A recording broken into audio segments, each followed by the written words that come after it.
નમસ્કાર, આપ જોઈ રહ્યા છો સ્પાર્ક ટુડે ન્યૂઝ। પાટણ જિલ્લા સાંતલપુર તાલુકાના વારાહી ખાતે તાલુકા પંચાયત કચેરી ખાતે બીજેપીના દ્વારા તાલુકા પંચાયતના ઉપપ્રમુખની વરણી કરવામાં આવી। બિનહરીફ વરણી કરવામાં આવી। તાલુકા પંચાયતના સદસ્ય સેજલબેન શક્તિસિંહ જાડેજાને તાલુકા પંચાયતના બિનહરીફ ઉપપ્રમુખ તાલુકા પંચાયતના બનાવવામાં આવ્યા હતા। સાંતલપુર તાલુકા પંચાયતના સદસ્યને ભારતીય જનતા પાર્ટી દ્વારા કોંગ્રેસના અને ભાજપના સદસ્યોની ઉપસ્થિતિમાં ઉપપ્રમુખ તરીકે વરણી કરવામાં આવી।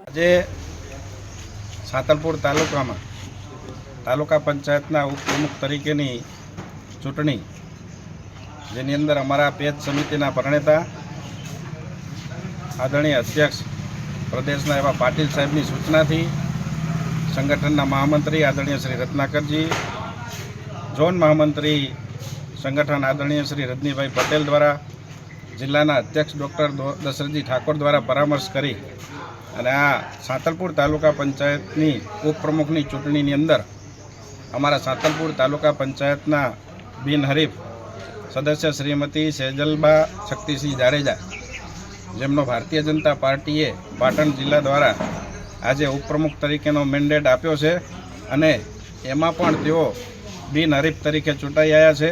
તમામ સદસ્યોએ એમને ટેકો આપ્યો છે અને સૌના સાથ સહકાર થકી જે ભારતીય જનતા પાર્ટીની પ્રણાલી છે એ જ પ્રમાણે સૌએ સાથ આપ્યો છે। એ બદલ સૌનો આભાર વ્યક્ત કરું છું। નિલેશ રાજગોર, જિલ્લા ભાજપ મંત્રી, સાંતલપુર।